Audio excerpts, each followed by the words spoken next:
Aqui é... Sejam muito bem-vindos ao Mesa de Debates. Aqui quem está falando é o Guilherme. E olha só, eu novamente aqui de novo, né, para a gente conversar aqui, debater, falar um pouco sobre, né, a apuração das eleições, né, que já terminou aí em várias cidades, né, algumas aí já definiram o seu próximo prefeito. Outras, né, como aqui em São José dos Campos, né, irão para o segundo turno. Né, São Paulo aí já está, né, basicamente quase desenhado, né? E agora aí, vamos aí para a primeira análise pós-eleição, né? Para a gente, né, ver aí, né, quem saiu fortalecido, quem perdeu mais e, claro, né, discutir o que isso representa, né, na política do país e, obviamente, fazer um balanço aí da atuação, né, do campo majoritário da esquerda e dos setores mais minoritários. E para falar sobre isso, convidei o Amarildo Vieira, né, que é um grande parceiro aqui do nosso canal, ele é professor, para comentar um pouco aqui das eleições. Mas antes disso, Amarildo, para aqueles que ainda não te conhecem, por favor, fale um pouquinho aí de você. Boa noite, Guilherme. Boa noite a todas e todos do canal. É um prazer, né, mais uma vez estar aqui com vocês todos e todas. Então, eu sou professor, sou da área de História, sou pós-graduado também em História e tenho aí uma longa militância na área da educação, né? Sempre no campo do marxismo, né? E também tem uma trajetória aí, né? Próximo aos movimentos sociais, enfim, né? Não gosto muito de falar de mim, não, mas é mais ou menos isso. O importante é a luta, só as pessoas, né? Mas é isso. Certo. E Amarildo, então vamos aí para a primeira pergunta, para a primeira análise, né? Acompanhando aqui as eleições, né? Eu pude perceber que quem saiu mais fortalecido nelas, primeiro foi a extrema-direita, né? E, e posteriormente o que a gente chama de centrão, né? Que na prática não é um centro, mas sim, né, politicamente se encontra na direita também. Como que você vê o crescimento desses dois, né, setores aí nessas eleições, né? O que isso representa? Então, Guilherme, eu acho que assim, sua pergunta é interessante, mas eu acho que é importante a gente, pelo menos pontuar, não dá para discutir aqui, o que é a democracia, né? A democracia, diferentemente do que diz, né? A democracia, a política, o Estado, enfim, né? Diferente do que essa pseudo-esquerda divulga e que vai de encontro com o que a burguesia quer, a democracia ela é uma expressão do capital e não uma expressão da vontade política, como dizem, né? Da maioria, ou seja, da classe trabalhadora. Né? Por isso que existe todo um aparato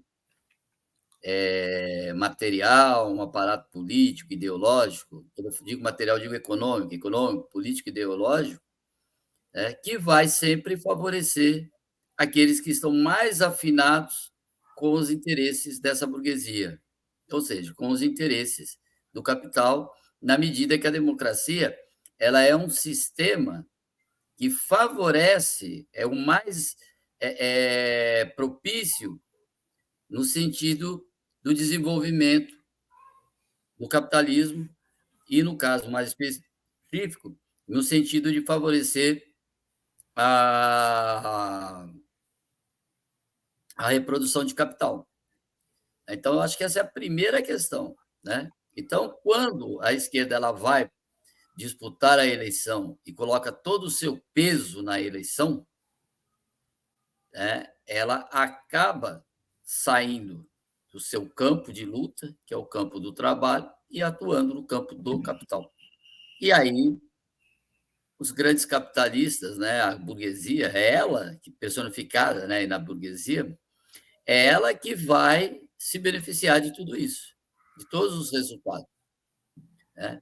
Então, quando você coloca, né, que a esquerda perdeu e a extrema-direita ganhou, né, eu entendo a sua colocação, mas eu acho que é melhor dizer assim: a burguesia ganhou com seus vários representantes e a classe trabalhadora perdeu.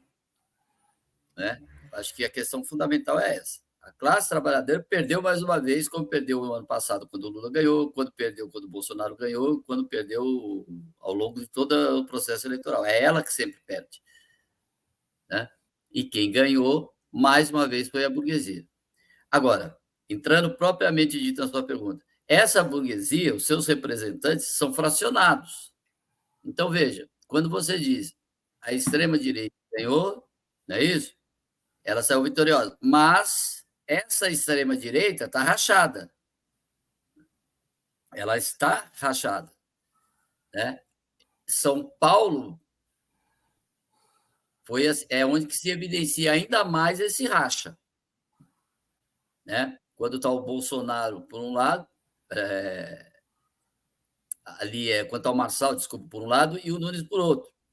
E o Bolsonaro renegando o Marçal e claudicando em torno do Nunes. Né? Hoje de manhã ele falou que vai apoiar o Nunes abertamente no segundo turno. E por que ele rechaçou logo de cara o Marçal, o Bossal? Bossal rechaçando o Bossalzinho, né? Por quê? Porque o Marçal, ele representa uma renovação dentro dessa extrema-direita. Ele tenta mostrar, e aí depois a gente pode até discutir isso, né, as táticas dele, que essa extrema-direita não pode ter limites, e o Bolsonaro coloca limites. Ele fala, eu não tenho limites, eu vou para o embate, eu falo o que eu quero, eu faço o que eu quero e tudo mais. Né? Isso que, segundo ele, é ser antissistema. E o Bolsonaro, segundo ele também, segundo essa visão, acaba se enquadrando no campo do sistema. Acabou sendo enquadrado pelo sistema, vamos colocar dessa forma. Ele acabou sendo enquadrado no sistema e foi domesticado. E ele não é domesticado. Então, racharam aí. Né? Então, é bom a gente frisar isso. Mas são tudo farinha do mesmo saco. Né? Tudo farinha do mesmo saco, só que eles brigam por espaço político. Né? E tem que ver também quem são as forças que estão por trás deles, né? Porque a gente vê muita pessoa. Aqui no Brasil a gente tem esse problema, a gente personaliza, né? Tem a pessoa, mas a gente não vê todas as forças políticas que estão por trás desses agentes.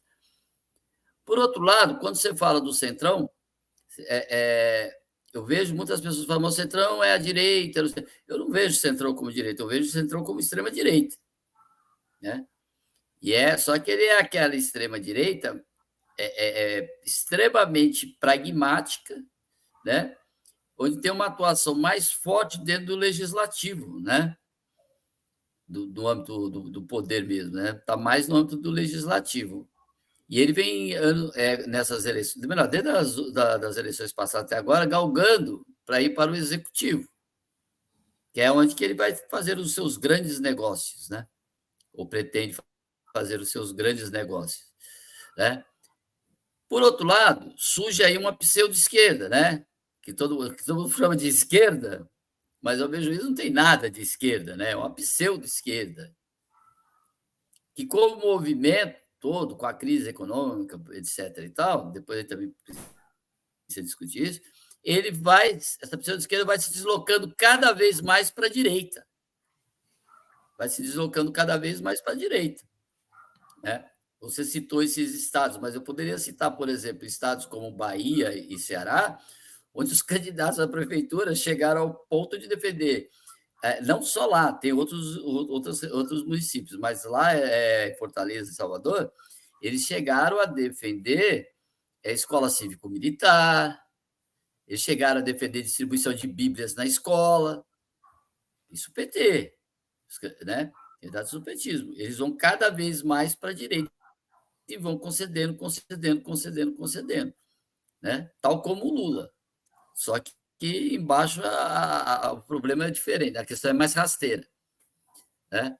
Então, me parece que o espectro é esse, né? Então, essa extrema-direita, ela está fracionada, só que ela sai vitoriosa aí, né? A princípio, né? Porque a gente não tem todos os resultados, né? Do ponto de vista político, ela sai vitoriosa porque ela consegue, né? Bancadas maiores, formar mais vereadores e tal. E tudo isso, obviamente, e a esquerda, desculpa, já ia me adiantar, né? E essa pseudo-esquerda, dependendo do resultado, e parece que não vai ser muito bom, né? Em se confirmando os resultados, vai sair bastante enfraquecida, né? O que enfraquece o governo Lula também, né? Nas negociações. E vai emparedando o governo Lula ainda mais nessa política de frente ampla dele, de conciliação de classe, e ele vai ceder cada vez mais e, consequentemente, voltando lá no começo que eu falei, que a classe trabalhadora sempre perde, a classe trabalhadora brasileira vai ser mais arrochada. Então, me parece que a gente tem que esperar esses resultados. Agora, no tocante a essa pseudo-esquerda, ela, ela vai ter grandes problemas aí pela frente, né? E correndo, né? E já dá, eu acho que já soa, vamos dizer assim, vai soar o alerta, né? Lá no governo federal, porque numa próxima eleição para presidente, né? O Lula corre sérios riscos de não se reeleger, né? E quando eu falo Lula, porque é ele mesmo que vai se candidatar, né? Isso daí é claro, tá certo? E só para fechar, Guilherme, tem a tal da esquerda, né? Que muitas vezes a esquerda, né? Que aí são os partidos menores, né? Que acabam se colocando, né? PSTU, por exemplo. Esses, eu acho que a única coisa notável deles nesse processo todo é a sua ausência, né? Que não, simplesmente inexistem do ponto de vista da classe trabalhadora, né? Eles não representam absolutamente nada para a classe trabalhadora, esses partidos que colocam no campo da esquerda, né? Revolucionária, né? Que não são reconhecidos de forma alguma, né? Então é isso, a princípio. Ô, Amanildo, eu acho que eu gostei bastante da sua fala, né? E eu tenho bastante acordo com ela, né? E eu gostaria que você aprofundasse um ponto, né? Que eu acho que seria importante. A esquerda, desde 2022, né? Ela está falando nesse raio de defesa da democracia, né? Que é preciso defender a democracia, a defesa da democracia, sem, né, fazer uma análise de qual democracia que nós estamos, né, falando, né, porque é uma adaptação, em última instância, ao meu ver, ao discurso hegemônico dominante do que a burguesia entende por democracia. O fato, né, da esquerda, né, ter abandonado a luta de classes e atuado no campo da suposta defesa da democracia, um campo que não é dela, ela contribuiu para esse enfraquecimento aí da esquerda majoritária? Então, Guilherme, essa sua colocação é extremamente pertinente. E é uma resposta complexa e longa, né? Demandaria assim, um tempo de discussão muito grande, né? Mas eu penso que é assim: primeiro, existe um fator histórico aí que a gente tem que tentar recuperar, que é assim: nós iniciamos o século XX de forma auspiciosa, né? Nós, enquanto classe trabalhadora, né? Enquanto esquerda revolucionária, que foi a Revolução Russa, e depois outros tantos movimentos.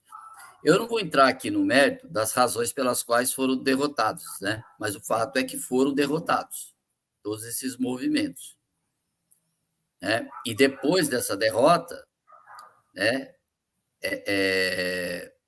ocorreram outras tantas tentativas, né, de manter a esquerda viva. Bom, que também malograram. Agora a questão a esquerda, nesse contexto que eu acabei de colocar, nós temos que assumir uma coisa: ela morreu. A esquerda morreu. Isso que eu estou falando não é é a mesma coisa ou um desdobramento do que o Safatli fala, muito pelo contrário. Eu já conheço essa tese há há décadas antes do Safatli sequer pensar nisso. E a análise do Safatli, perto das teses, das primeiras teses sobre a morte da esquerda, ela é muito superficial, ela é muito simplória, né? Então, por exemplo, o Chazin, ele já pontuava isso há muito tempo. Eu sempre sugiro o Chazin. Leia lá as obras dele, que vocês vão ver ele falando isso no final dos anos 70, 80.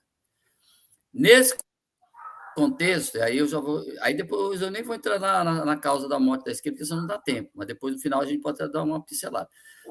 Depois, no caso brasileiro, surge aí o PT, não é isso?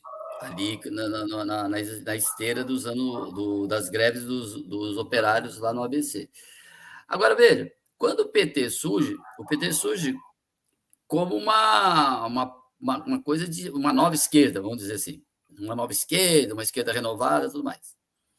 Agora, veja, ele surge, né, nesse contexto e vai seduzindo, vai seduzindo, né, digamos assim, um número imenso de pessoas que gravitavam na esquerda já, né? Ex-presos políticos, intelectuais, né? Que tinham sido, obviamente, acossados da forma mais bárbara possível pela ditadura. Ao mesmo tempo, ele vai arregimentando, ele vai cooptando, né? O movimento sindical, os movimentos sociais, tudo mais. Pois bem, nesse contexto que o PT surge, o PT ele já demonstrava o que queria ser.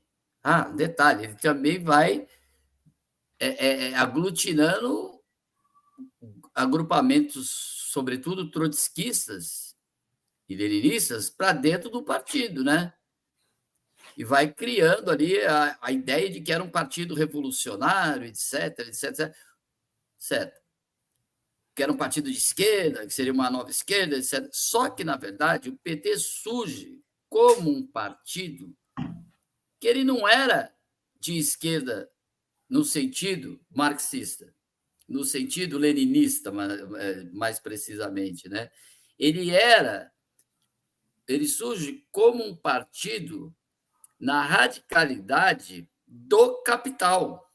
Ele surge como um partido de esquerda, mas a esquerda do capital. Né? Esse que é o ponto. E com um papel fundamental aí da Igreja Católica, certo? Com essa questão dos direitos dos pobres, a teologia da libertação, né? E quando ele vai surgindo nesse contexto, ele vai criando aí uma coisa de que seria uma nova esquerda, tal, mas, volto a dizer, era uma esquerda antirrevolucionária, antimarxista, era uma esquerda, no máximo, do capital, e era mesmo, né? Ele gritava: sou contra a pobreza, sou contra a miséria, vamos fazer as reformas, né? Tudo mais. E ele tinha um programa, olha o termo, democrático popular, é isso? E, ao mesmo tempo, para a direita, né, para o sistema, para a burguesia, isso foi importante, o surgimento do PT, porque ele conseguiu limar o brizolismo, né, o trabalhismo, que era muito mais radical do que o democratismo popular do PT, e conseguiu limar também aquele grupo que ainda gravitava lá do PCB, os comunistas lá do PCB, né, que também acabaram sendo limados. Então, numa tacada só, surge uma nova liderança, que é o Lula, e que ele deu uma entrevista muito interessante lá nos Estados Unidos, quando ele estava com o Bill Gates, lá na fundação do Bill Gates, que ele falou, né, que ele nunca foi marxista, ele era fordista, quando ele era sindicalista. Olha que sinceridade dele, eu achei ótimo, ele foi muito sincero. Né? E o que acontece? Para essa direita, ele foi extremamente eficiente, e essa direita compreendeu muito mais do que ele seria, porque ele ia acabar com qualquer perspectiva mais radical. Não que fossem radicais revolucionários, mas seriam radicais mais à esquerda. E, no caso ali do Brizola, né, um cara que nunca deixou se domesticar, ele enfrentava mesmo, dentro daquele nacionalismo de esquerda dele, né, a burguesia brasileira. Isso daí é inquestionável. Né? A história diz isso. Então, o PT ele surge nesse contexto. E conforme vai indo, o tempo vai passando, aí também não dá tempo da gente destrinchar isso, o PT ele vai se adaptando ao sistema, mais precisamente após a perda da eleição em 89, né? Que também é um problema muito sério essa eleição, que a gente vai pouco discutir. Então, ele perde a eleição em 89 e ele passa a se tornar cada vez ali, de se deslocar de uma posição à esquerda do capital para uma postura para o centro do capital. A ponto, por exemplo, do próprio Zé Disseu falar que a Rede Globo tinha se tornado amiga do PT, eles eram amigos, não sei o quê, o Genuíno defender as barbaridades que ele defendia, né? Democracia enquanto valor universal, e por aí vai, né? O Mercadante defendendo o plano Collor, né? Então, o que acontece? Né? Ele vai passando. Quando ele vai migrando para esse processo, o movimento social, o movimento sindical, o movimento estudantil, que também não era lá grande coisa, né? Ele vai se adaptando, ele vai sofrendo, né? Ou ele vai absorvendo toda essa ideologia, toda essa concepção, né, política do PT de acreditar, né, que eles poderiam administrar o capitalismo de uma forma ainda mais eficiente do que os próprios capitalistas. Não é isso? E aí, nesse contexto, o PT ele vai desmobilizando totalmente a classe trabalhadora. E mais do que desmobilizando, ele vai. Desculpa. Mais do que desmobilizando, ele vai alienando cada vez mais a classe trabalhadora. Ele vai cada vez mais desarmando a classe trabalhadora politicamente, ideologicamente. E essa classe trabalhadora ela vai perdendo todos os seus referenciais no contexto de se reconhecer como uma classe social que teria, né, por obrigação ou por questões históricas, né, fazer um contraponto ao capital, à burguesia, e, ao mesmo tempo, como forma, né, de defender os seus interesses de classe. Né? Então, o PT, nesse sentido, ele acabou, né, fazendo o jogo ainda mais, de uma forma ainda mais perversa, para essa direita. E o resultado é isso que a gente vê hoje. Né? Quando o PT chega no governo, então, ele desmobiliza totalmente, despolitiza toda a classe trabalhadora. É só lembrar do discurso do Lula, né? Eu tenho que cuidar das pessoas, o meu governo é para cuidar das pessoas. Olha isso, como se isso fosse possível, né? Fala que eles já fizeram greve demais e que não tinha mais que fazer greve, né? Racha movimento, faz reformas tal qual o Bolsonaro, tal qual o Temer, tal qual o Fernando Henrique, ele fez reformas também que prejudicaram a classe trabalhadora, como, por exemplo, a reforma da Previdência, né? Então, e outras coisas mais. Estou citando esses fatos, mas poderia citar outros tantos. E, ao mesmo tempo, então, nesse contexto, o PT ele vai levando essa classe trabalhadora cada vez mais para uma posição onde que não tem mobilização nenhuma, onde que não tem discussão nenhuma, onde não tem formação política nenhuma, e a classe trabalhadora ela se torna refém daquilo de tudo que existe de pior, né? Que, no caso específico, é tudo formado, tudo que a burguesia coloca no dia, né? Na ordem do dia. Né? Por isso que fenômenos como Bolsonaro, Marçal, esse Nunes e outros tantos vão aparecendo, né? Esse é um lado, né, dessa esquerda. Agora, a gente também não pode esquecer que existe toda uma dinâmica do capital que favorece também o surgimento de tudo isso, né? E a derrocada de uma perspectiva de esquerda no campo do trabalho, né? Eu acho que é por aí. Perfeito.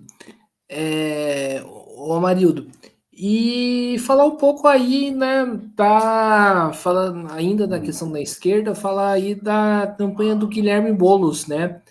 Ah, Né, o meu xará, né, corintiano, né, parece que ele resolveu aí abraçar, né, o pessoal resolveu abraçar a ordem, né, burguesa de uma vez, né, se entregou totalmente a ordem burguesa numa campanha moderada que não se enfrentou, né, abertamente com a extrema direita, né? uhum.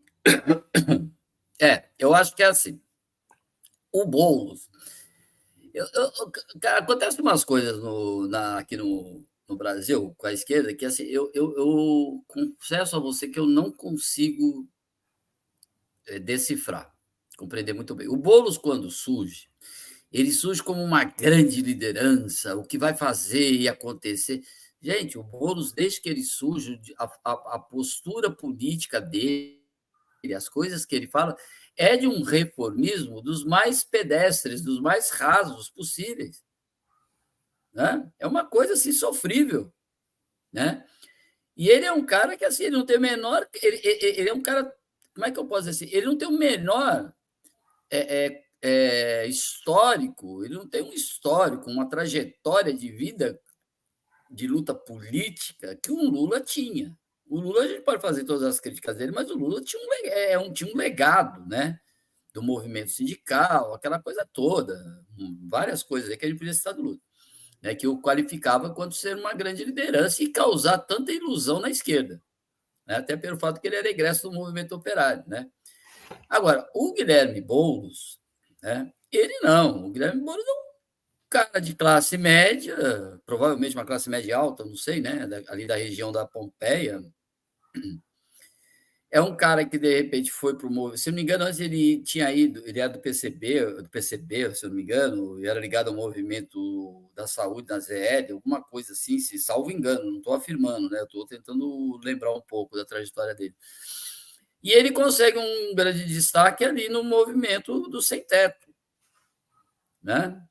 E aí também já causa uma fúria, né? Porque quando ele surge no movimento sem-teto, era como se o movimento sem-teto fosse o novo agente da revolução proletária no Brasil, né? Assim, é um negócio que assim, eu não consigo entender as pessoas acreditarem nisso, mas acreditam. Então, daí dá para você ver a ignorância da esquerda, que se diz esquerda, né? Dessas pessoas que se diz esquerda. Ignorância, quando eu digo, não estou falando burrice, tá? Estou falando de ignorância na falta de sentido de conhecimento, né? De conhecimento histórico, conhecimento teórico, etc. E aí ele surge. Ele fica claudicando entre PT e PSOL, né? E ele entra pelo PSOL, eu não vou dizer pela porta do fundo, mas pela porta lateral, né? E ele entra no PSOL pela porta lateral, quando eu digo, porque ele não foi muito bem aceito, não. Não sei se vocês lembram disso, né? E o PSOL já deu logo de cara. Desculpa, gente, que tá essa mudança de tempo me deixou uma gripe danada. Então, o PSOL deu para ele logo de cara a chancela para ele disputar a presidência da República. E eu não sei se você, Guilherme, as pessoas lembram o racha que gerou, né? Porque um militante, ele bateu de frente com o Plínio, né? Que é um militante histórico do PSOL, um cara de esquerda mesmo, autêntico, está no campo da Revolução, etc. E que certamente, como o Plínio disse para mim uma vez, ele ia colocar os pingos nos is, né?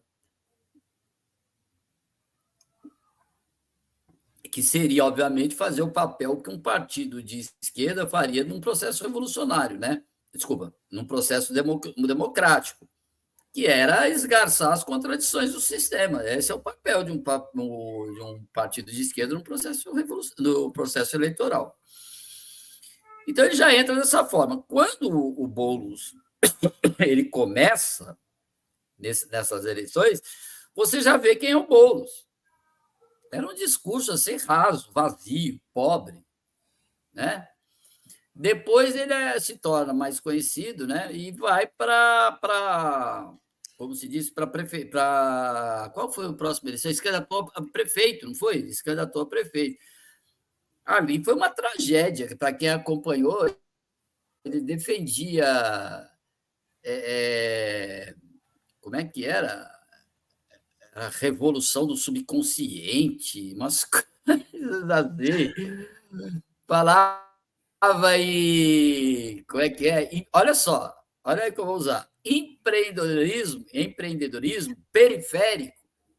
Gente, que é isso? É o que o Pablo Marçal está falando aí de empreendedorismo, só que ele agregava o periférico e com uma ajuda, se não me fala a memória, na época era de R$ 100, R$ 120 para o sujeito começar o grande negócio dele.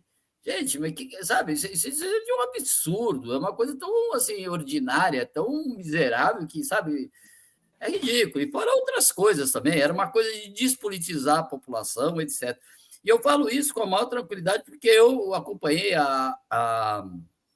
na época eu morava em São Paulo, acompanhei muito de perto e discutia muito com os correligionários deles. Tinha amigo que era muito engajado na campanha dele, falava, gente, o que vocês estão falando, o que vocês estão fazendo? Então foi uma tragédia ali já, né? Uma tragédia anunciada. Aí agora, nessa campanha, eu acompanhei de longe, não moro mais na capital, né? Mas deu para acompanhar. Então, o que acontece? Eu estava vendo a propaganda dele, chega a ser risível, sabe? Vou aumentar o efetivo da guarda metropolitana.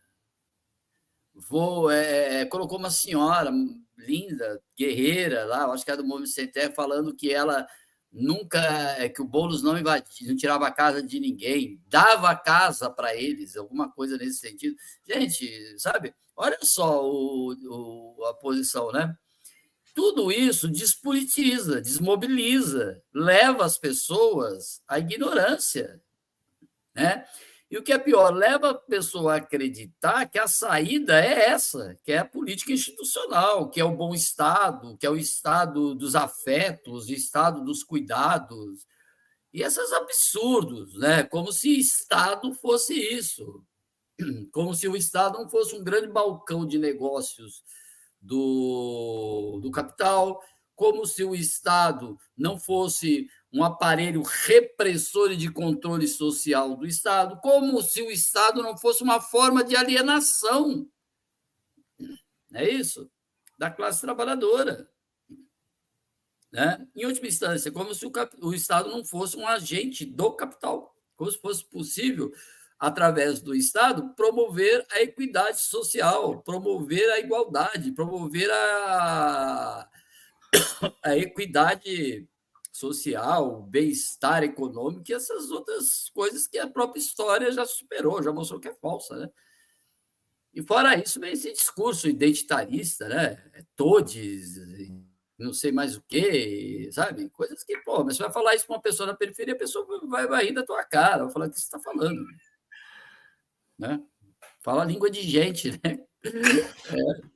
Eles falam isso, eu falo porque eu trabalho na periferia, eles falam, pessoal, mas o que é isso? Por que não fala língua de gente? Né? E eles falam ironizando, os manos, né? Os moleque mano, né? Mas é isso. Ô, Marildo, você falando assim, né? Tá para concluir que, por exemplo, a pós-modernidade, né, afetou muito, né, a esquerda, porque, por exemplo, esse lance de substituir a centralidade da classe trabalhadora, né, por, né, movimentos sociais, né, ou pelos sujeitos, vem aí, né, do Antônio Negri, né, Do povo, como é que a, chama? Multidão, essas coisas todas. Né? multidão, essa coisa abstrata, né, indefinida, que não dá para saber o que é direito,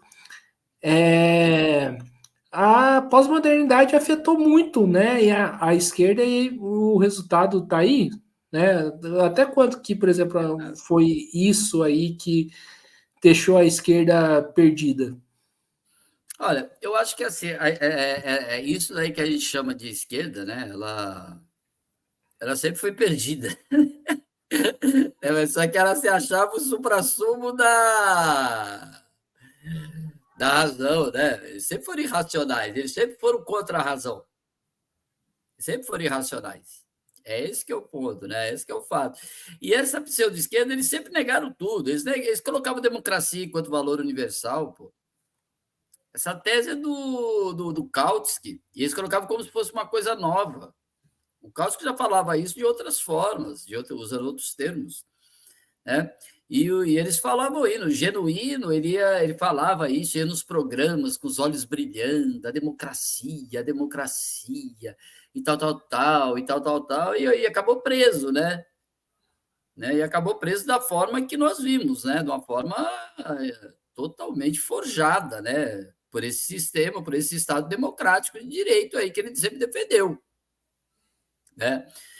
Eles negavam, por exemplo, o imperialismo.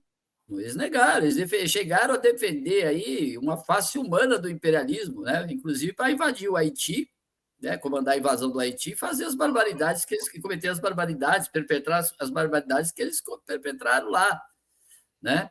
Eles mudaram o discurso, né? E a postura de classe, mais do que o discurso, né? Mas a postura de classe, por uma coisa extremamente segmentada, né?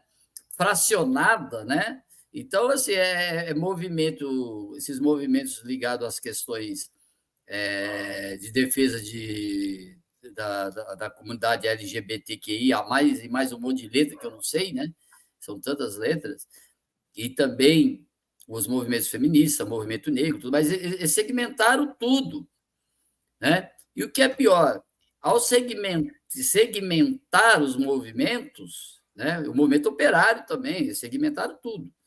Ao segmentar esses movimentos, eles criaram, né? Volto a dizer, eles criaram a ilusão de que seria possível a emancipação desses segmentos a partir da mão generosa do mercado, né? E que para isso teria que ter, né, o Estado enquanto indutor, enquanto promotor da equidade, né? Então você vê, Guilherme, que é uma série de medidas, né, não é só uma questão de ideias, né? É uma questão ideológica mesmo, porque a ideologia são ideias que cumprem uma função social, né? Então eles cumpriram uma função social, uma função política, que foi essa. O resultado de tudo isso é essa miséria que a gente vê hoje, essa pobreza política, teórica, essa indigência intelectual, ideológica e política que a gente vê hoje, né? Quando a gente ouve esses absurdos que é das coisas que eles falam, que parece que eles estão em outro planeta, né? E contrapartida, a direita não. A direita ela coloca as coisas muito bem colocadas, né? De uma forma onde o proletariado, a classe trabalhadora, ela acaba enxergando melhor e acaba absorvendo. Não é à toa que esse Pablo Marçal cresce. Esse cara não surgiu do nada. O discurso dele é de empreendedorismo, de detonar o Estado nunca fez porra nenhuma, o Estado é isso, o Estado é aquilo. O próprio Bolsonaro falava, né? Só que esse daí, como a gente está só analisando o prefeito, né? Esse discurso, entre aspas, antissistema, mas na verdade é pró-sistema, né? Esse discurso do empreendedorismo, seja você mesmo seu patrão, seja rico, essa ideologia da ganância, né? De ganhar, de ficar rico rápido, sem trabalhar, né? Dando golpes, jogando em tigrinho. Eu nem sabia que existia esse tal de tigrinho. Eu fui aprender com os meus alunos da periferia, né? Com o tigrinho, bets, essas coisas todas, né? Enfim, outros jogos, né? Pôquer, que pega mais a classe média, né? Eu vi meninos jogando pôquer dando cursos, né?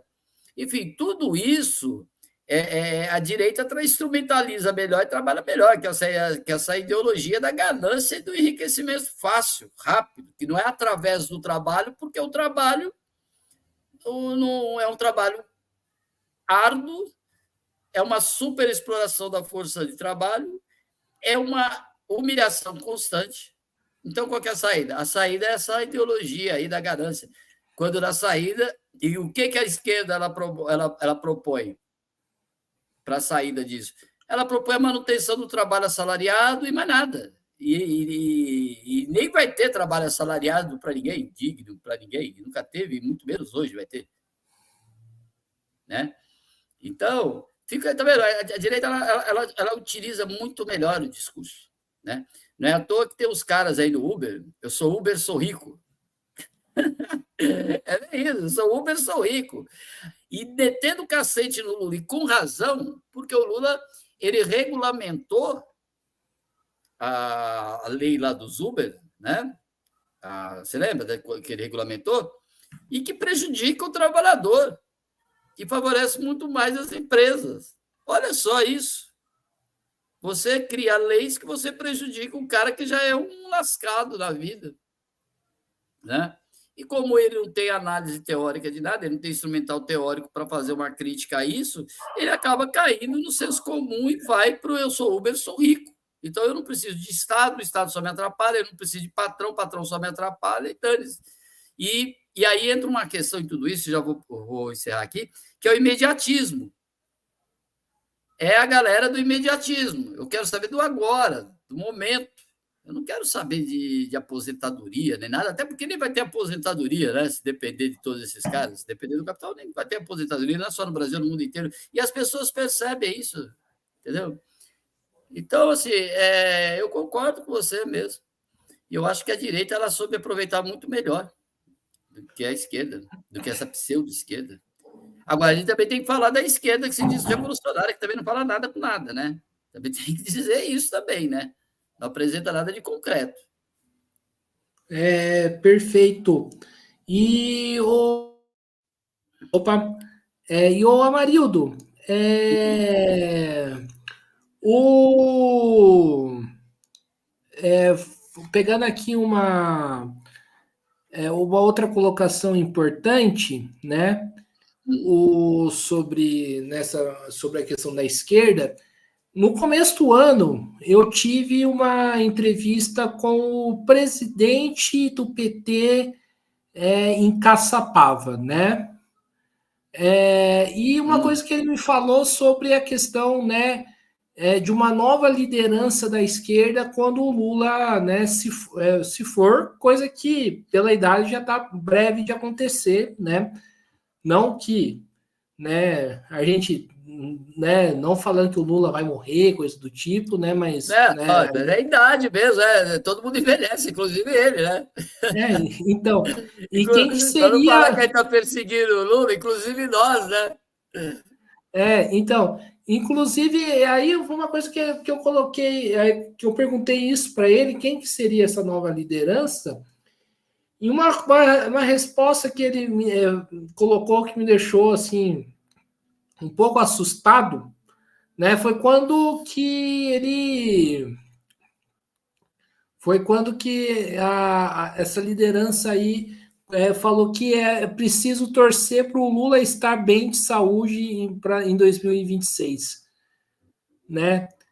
Se o Lula morrer, quem que vai ser a grande referência da esquerda, né? Porque ela não está construindo isso. Parece que gira em torno de uma figura da figura do Lula, de uma coisa personalista, inclusive, né? É uma coisa bastante personalista mesmo, né? É ele, né? É ele, Lula, né? Agora, a gente também tem que entender o seguinte, né? Que existe isso é o plano A, mas existe uma briga ali debaixo do tapete, né, dos bastidores, né? Vamos usar um termo melhor, nos bastidores, que é uma briga ferro e fogo ali, né? Porque o PT ele quer a burocracia do PT lá, os militantes mais tradicionais, enfim, a galera que manda lá, né? Eles querem, na verdade, é, que seja alguém com tradição dentro do partido, né? Eles aceitaram a Dilma na última vez, né? A contragosto. E depois, com o golpe que ela sofreu, que o próprio PT considera como impeachment, né? Alguns petistas, né? Nem todos, mas alguns consideram, né? Eles acreditam a ela o problema, né? Porque e uma das coisas que ela não tinha tradição dentro do partido, né? Bom, mas enfim. Então, assim, com o que aconteceu com a Dilma, essa posição eu tenho a impressão que fortaleceu ainda mais. E nesse contexto, você pode ver que eles vão limando todo mundo que tinha alguma pretensão, né? Eu, eu tenho até a impressão que o Silvio Almeida ele contraiu muito ódio dentro do PT, né? E aí não tem nada a ver com a questão do assédio lá que ele é acusado, tá? Não é isso, é outra coisa. Porque ele se destacava muito, né, dentro do PT, e ele podia ser, inclusive, indicado a governador, prefeito, senador, né, pelo partido. E isso daí, como ele nem era, parece, filiado ao PT, isso daí causou mal-estar, né? E ele já estava sendo fritado lá dentro por causa disso, né? Então eu tenho a impressão que que a briga vai ser dos caciques lá, né? O Lula tem um apreço enorme pelo Haddad, né? Todo mundo sabe disso. Eu não duvido que o Lula aposte nele no mais uma aventura, né? Sobretudo por causa da economia e também porque ele já é conhecido, tal, né? E ele tem bom trânsito com a burguesia, até porque ele faz um governo pró os interesses da burguesia. Então, eu acho que são esses, né? Agora, tem uma pessoa aí que é uma figura política, né? Vamos usar o termo melhor, um personagem político que vem se destacando não pelo que faz, mas pelo que é, né? Pela postura assim, assumida publicamente, né? E também que já mostrou ser sedenta de poder, que é a Janja, né? Que é a Janja. Eu não descartaria, não, ela nessa disputa, né? Ou pelo menos ser cogitada, né? E ela já mostrou ali que gosta do jogo, né? Então pode ser, né? Enfim, está em aberto, mas são esses daí, eu acho, né? O Haddad, o primeiro, talvez a Janja, né? Eu já ouvi algumas pessoas dentro do próprio PT cogitando, porque ela é militante histórica do partido também, né? Ela não teria esse problema, né? Está em evidência, é jovem, enfim, tem toda aí uma possibilidade, né? É mulher, e esse discurso para o petismo pega, enfim, tem muita coisa aí, né, que pode acontecer, né? E outras pessoas que vão correndo por fora também. Agora, a cabeça mesmo, agora, na ideia é o Lula mesmo, viu? E ele já falou que vai, né? Ele para largar a faixa é difícil, né? É aqueles pitbull com osso na boca, né? Não larga mesmo. A Mas Janja, tem coisa muito.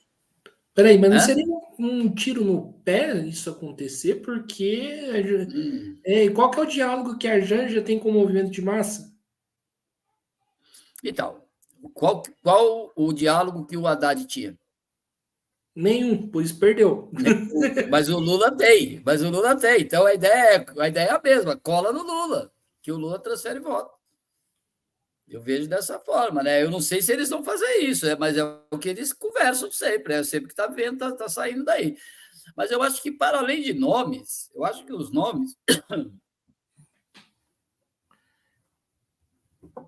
Eu tenho a impressão que os nomes é o que é o de menos. O problema é o que está por trás disso, né?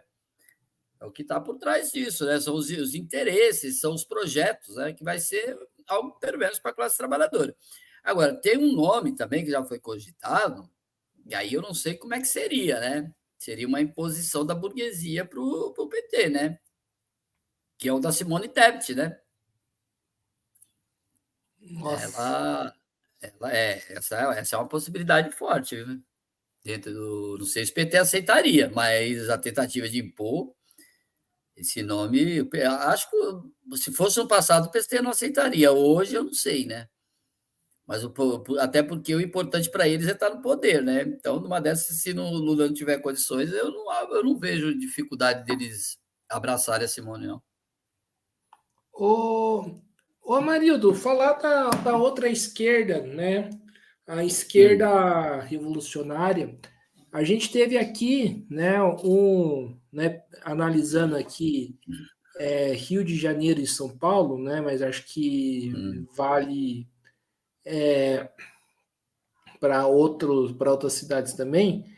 Pegando aqui no Rio, né, em São Paulo, a gente teve aqui, né, um crescimento de só uma candidatura do PSTU, né, e um declínio, né, em São Paulo, né, de outras candidaturas, né, do PSTU, Mas né, você diz para quê? Para prefeito?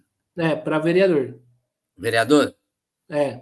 Ah, Em São Paulo, né, teve a chamada legenda democrática, né? Por hum, sua vez, né, o MRT, né, que acho que é bom colocar, né, falar aqui, né, não é porque que eu fui da organização, né, e reivindico muito, né, ela, né, apesar de estar de fora, o MRT, né, teve um crescimento aí considerável com uma figura nova, né, que teve aí, embora a porcentagem de voto aí pequena, mas devido aí às forças aí do partido, que é bem menor que o PSTU, ficando aí em segundo lugar. Como que você vê essa atuação, né, da esquerda, né, que está aí, né, contra a ordem? o do MRT, quem foi? Foi a Letícia? Não, foi a Graziele e a Ah, Letícia ela. foi candidata a co-vereadora. Então você estava falando para prefeito, é isso? A Não, para Graziella que eu não vereador. conheço. Para Ah, vereador e a Letícia, a Letícia, ela se candidatou para quê?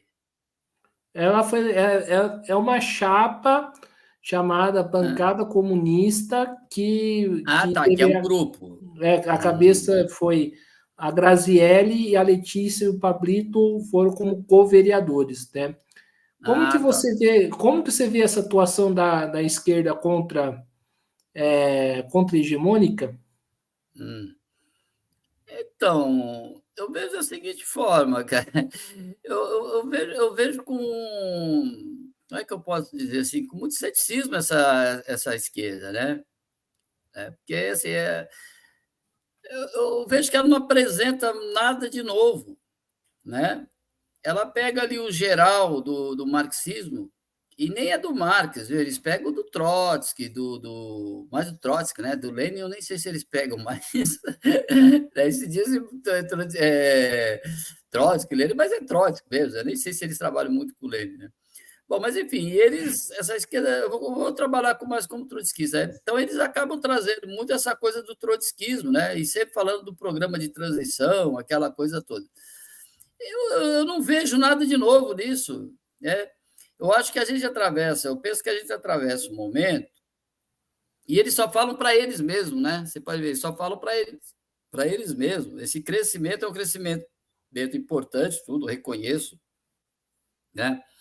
E, e reconheço e acho que assim são individualidades formidáveis na luta, né? São guerreiros e guerreiras, né? Então não é nada pessoal. Mas do ponto de vista político, assim, eu vejo assim, não vejo com grandes coisas, não. Eu acho muito mais do mesmo, né? Você falando a mesma coisa, não traz nada de novo. E principalmente, eu acho que assim, essa questão da análise do que é o mundo hoje, né? Inclusive eu estou desenvolvendo um projeto chamado Mundo Hoje. Tá? Depois eu até discuto com você pessoalmente. Mas assim, essa coisa do que é o mundo hoje, do que fazer, né? Pegando lá o Lênin, eu acho que essa galera não pensa o capitalismo contemporâneo, isso. Eles não pensam o capitalismo contemporâneo. Eu acho que essa galera, eles não procuram avançar na teoria do marxismo, né?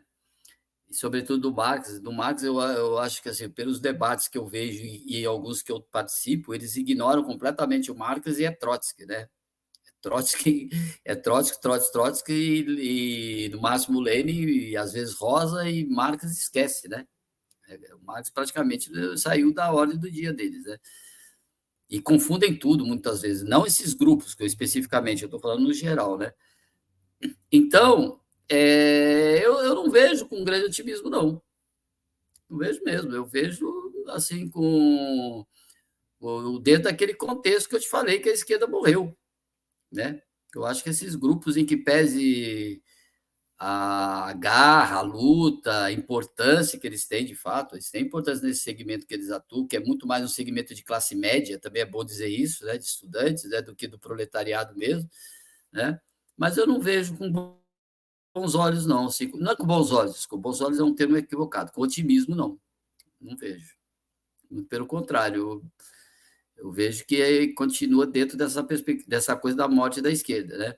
O que não significa a morte da perspectiva do trabalho, são coisas diferentes, tá? A morte da esquerda é uma coisa, a morte da perspectiva do trabalho é outra. A perspectiva do trabalho está mais viva do que nunca, né?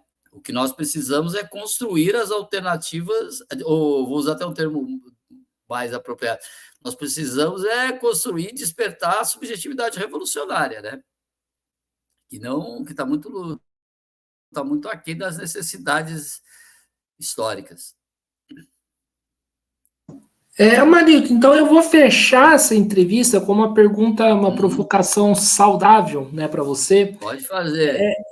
Porque, assim, você fala aqui que a esquerda morreu, né, e de fato, né, a esquerda hegemônica na ordem, ou se ela não está morta, ou ela está na UTI Na entubada, né? UTI, né? Oi? Ou ela está na UTI, né? Na UTI entubada. Mas agora, quando você fala aí desse setor majoritário, é claro que a gente tem que pontuar as críticas, inclusive, né, ao PSTU, né, e outros grupos também que eu vejo que tem uma certa dificuldade de crescer. Mas eu penso o seguinte: esses grupos, cito o MRT, mas também a CST, né, temos o grupo, né, recentemente eu entrevistei o Guilherme, né, Jordano, né, que tem Assim, ligação aí com o Partido Obreiro. Esses grupos têm um exemplo muito importante, na minha opinião, na Argentina, que é a chamada Frente de Esquerda e dos Trabalhadores, que sim. tem força, né, entre setores de massa, não é o setor majoritário, né, mas tem uma força bem considerável, né? É um setor que mantém a política de independência de classe e é um setor que, por exemplo, que se enfrenta diretamente contra a extrema direita de Milei, coisa que a esquerda majoritária brasileira não faz aqui com a extrema direita, né? Aí eu queria te perguntar, sério, você acha mesmo que com esse exemplo ela morreu? Sim, acho. Eu acho que sim. Eu não vejo toda essa potência nessa esquerda argentina, não. Não vejo. Eu vejo que ela também bem débil, bem problemática. E veja, e não é porque tem enfrentamento, né, que você está no campo correto, né? Qual é a concepção que eles têm? O Guilherme, você sabe, o seu xará, o Guilherme, ele é meu camarada também, né? Assim, e eu fico sempre acompanhando qual que é a concepção que eles têm do mundo hoje, qual que é a concepção que eles têm da realidade, né? Esses grupos, eles só falam na Quarta Internacional, no programa da Quarta Internacional, no programa de transição. Poxa, vamos convenhamos, isso é muito pouco, né? Para a intervenção na realidade presente. Luta, Guilherme, sempre vai ter. Embate sempre vai ter. Agora, o problema como transformar essa luta, né? Como essa luta ter, na verdade, condições de produzir aquilo que o Marx sempre disse que era, ele não dizia com essas palavras, mas eu estou falando, consciência comunista de massa. Isso passa, essa consciência comunista de massas, ela passa fundamentalmente, não é apenas pela organização, pela independência organizacional, que é o que esses grupos trotskistas, né, eles batem muito, pela independência política, que eles batem muito. Ele passa fundamentalmente também pela independência teórica, o que significa, entre outras coisas, produzir um programa revolucionário sintonizado com as necessidades imediatas e com o horizonte revolucionário. Até aí, tudo bem. O programa de transição do Trotsky também fala isso. Mas tem uma outra coisa, atualização da teoria de forma constante. O que é o capitalismo hoje? Né?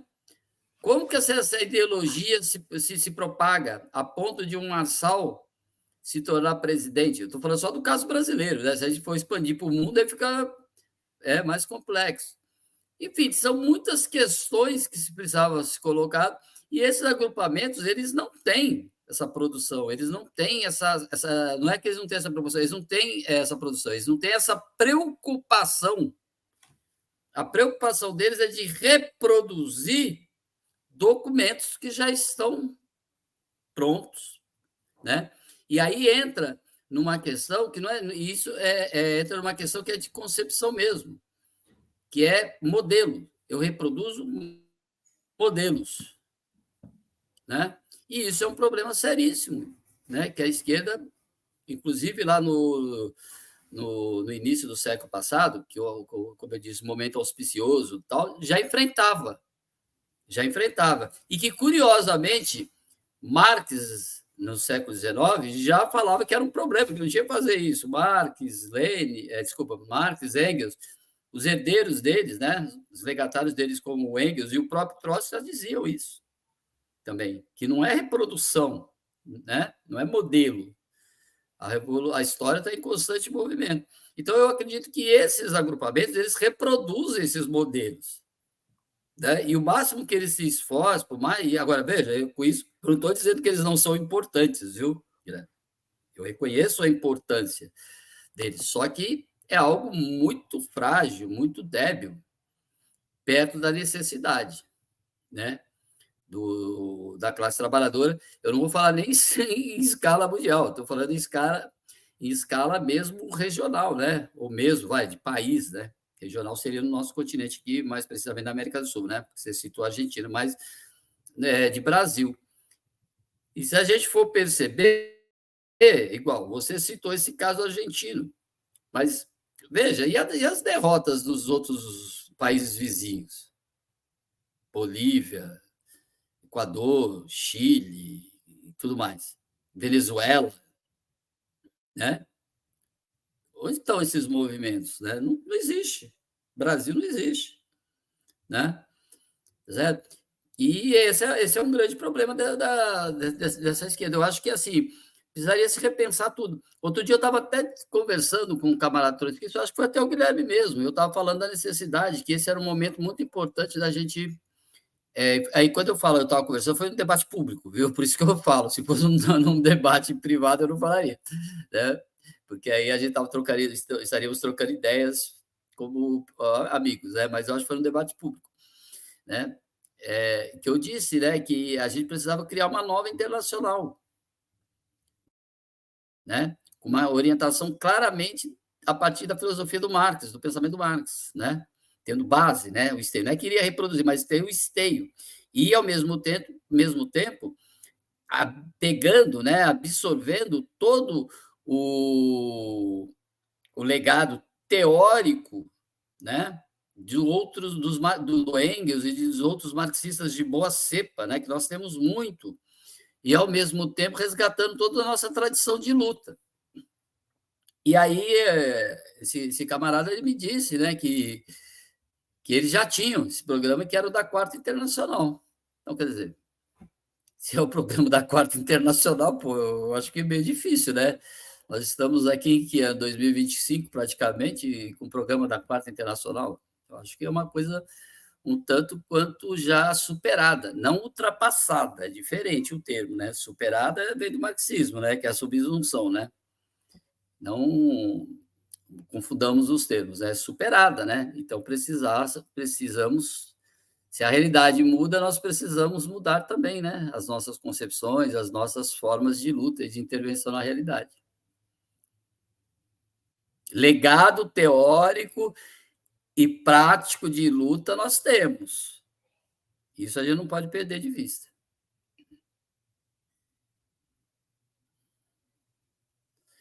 Não estou ouvindo, Guilherme. Opa, Isso. perfeito então, Amarildo. Estamos encerrando aqui mais uma entrevista do Mesa de Debates. É claro que essas discussões aí que você coloca aí dão margem, né, para fazer uma outra entrevista, um outro debate. Sim. Eu também tenho as minhas colocações, né, acho que você, né, imagina quais são, mas eu acho que, né, o debate é sempre, né, sempre válido e sempre importante. E quero aqui agradecer a sua participação, né? Gostei aqui do nosso papo. Dizer aí para o público que nós, a partir do dia 7, né, até a votação do segundo turno, nós vamos, né, continuar acompanhando, né, o desenvolvimento aí das eleições, né, fazer o balanço aí do segundo turno, do primeiro, né, e projetar perspectivas, né, analisar, né, o segundo turno. E passa a palavra aí para o Amarildo fazer suas considerações finais. Tá, então, Guilherme, antes eu queria lembrar que no domingo que vem tem a Amelinha, não é isso? O livro dela, né? Isso é importante, né? Falar, né? Que a Amelinha ela vai divulgar o livro dela aqui numa entrevista com o Guilherme, né? A Amelinha é uma companheira revolucionária, ex-presa política, feminista. Então não percam, né? Assistam aí, fiquem atentos, que vale a pena, né? Essa tem uma trajetória de luta maravilhosa. Bom, então é isso, Guilherme. Eu acho que é assim, as divergências elas são fundamentais. Se nós não discutirmos entre nós, quem é que vai discutir para a gente, né?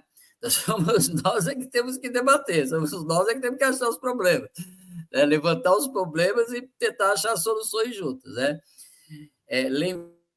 Lembrando que a saída ela nunca é não vai ser construída por uma pessoa, por grupos, por mais brilhantes e engajados que as pessoas sejam, por mais guerreiros e voluntariosos, né, no bom sentido da palavra, que os agrupamentos sejam. A saída era uma perspectiva ampla, coletiva, formas diversas de organização e que passa tudo pela classe. É a classe que vai fazer a diferença, né? Então, nesse sentido, né, que eu gostaria de terminar e chamar, né, para que nós possamos, né, continuar debatendo e tentando construir, não basta apenas debater também, né, debater e paralelamente construir, ou juntamente, né, construir alternativas concretas, objetivas, né, e que tenham como escopo, né, essa questão, né, de intervir na realidade imediata, né, atender às necessidades imediatas, né, mas sem perder o horizonte revolucionário. Lembrando que esse horizonte revolucionário passa imperiosamente pela destruição de todos os pilares de sustentação do capital, ou seja, o Estado, a propriedade privada, o trabalho assalariado e o próprio capital. Então, nós temos que ter esse horizonte, que o inimigo é o capital e seus pilares de sustentação. Então, não adianta querer defender bom Estado, Estado isso, Estado aquilo. O Estado é inimigo. Pronto, e tem que ser destruído. Certo? É o inimigo, juntamente com todos os demais, o trabalho assalariado, né? E o próprio capital. Tá certo? Certo. Então, acho que é isso aí, pessoal. E a propriedade privada, estava esquecendo aqui. Perfeito. Então, é isso aí, pessoal. Né? Estamos encerrando aqui mais uma entrevista do Mesa de Debates. Quero aqui agradecer a participação do Amarildo, né? E também agradecer também a sua participação. Se inscreva no canal podcast Mesa de Debates de Tudo Um Pouco e acompanhe o nosso trabalho. Curta, compartilhe, comente as nossas entrevistas, matérias e programas e siga a gente nas redes sociais. Nós estamos no Facebook, TikTok, Instagram e no Quai. E quem puder, contribua aqui com o nosso Pix. O Pix aí do Mesa de Debates, 385-007-02800, CPF. A gente do Mesa de Debates, inclusive, avisar que, né, a nossa próxima meta, né, enquanto canal, é a gente poder conseguir fazer a cobertura das manifestações contra o G20 no Rio de Janeiro.